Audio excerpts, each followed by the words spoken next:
So of course when the first Westerns were withdrawn in May 1973, that started the bandwagon rolling for the Westerns, and of course they went on to become worshipped and idolised. So by the time that they were withdrawn in February 1977, of course, they've built up such a tremendous following throughout the country. But a lot of the enthusiasts, like myself, we wanted to ride behind as many as we could before they were withdrawn. And of course, one of the aims with train spotting is to see every locomotive on the network and to see every member of the Western Fleet, as it was. Well, the idea for us, some of us, was to try and ride behind all of them. Of course, we didn't do that. Some of us did, but I managed to get about 2/3. It was long thought that the naming of the class, all beginning with the prefix Western, was some sort of throwback to the old Great Western Railway and its reticence to vanish after railway nationalisation in 1948. Nothing of the kind. When the Western Region office staff were given the task of selecting a general theme for the naming of the new engines, nothing concrete could be agreed on. It took a middle-aged female secretary to suggest that any name could be used if it were preceded by the word Western, thus providing the commonality required. A lot of the early names came in from competitions entered into by various people within the railway structure. We also had a whole heap of names from the usual sources, from Cyril Ryder's publicity department and from Swindon, and they all had the same weakness as far as we were concerned. They didn't have that commonality of theme, which had always been a part of the railway, the Western railway system.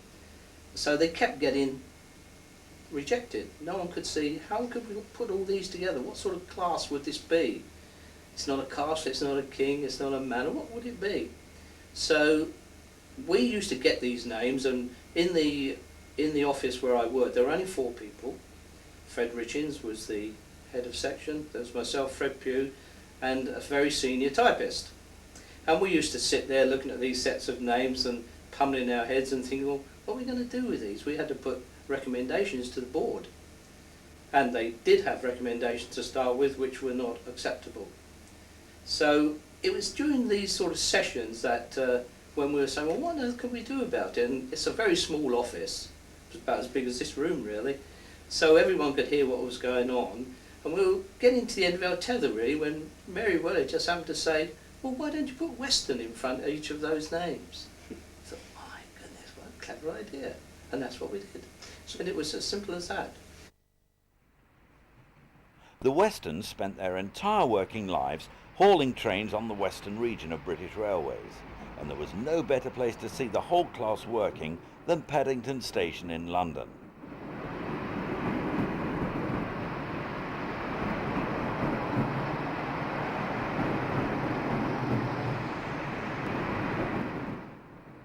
From here, they worked passenger trains to the West Country and the West Midlands.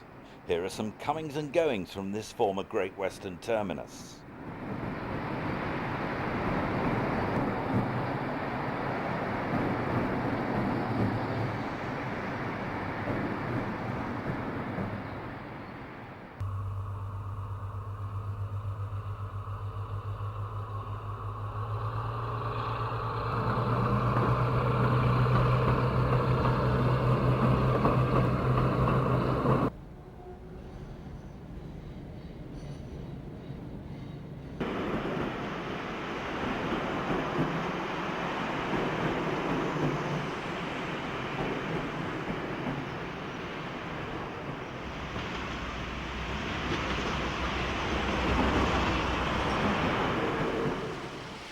Reading was another favourite haunt for Class 52 enthusiasts. In any day, almost half the class could be seen here working the various trains they were rostered for.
Many fans took their cameras out into the countryside to capture on film the engines in full flight. These shots were taken on the famous Berks and Hants line.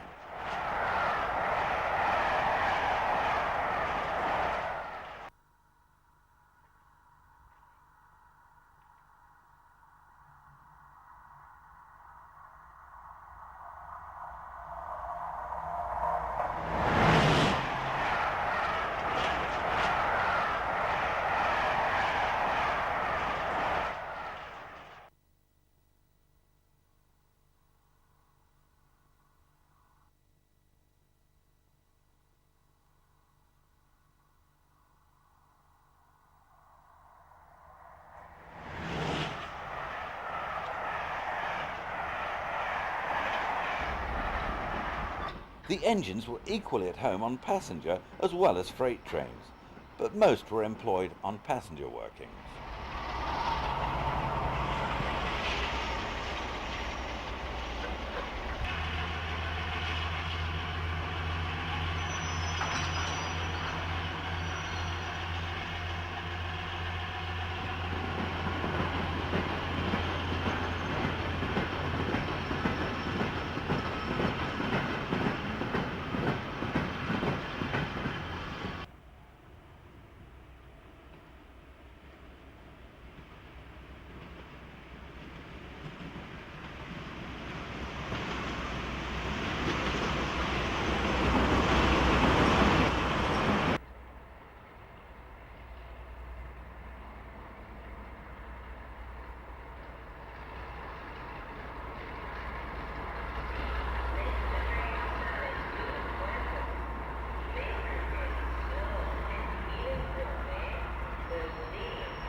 Summer Saturdays always provided a plethora of westerns on holiday expresses.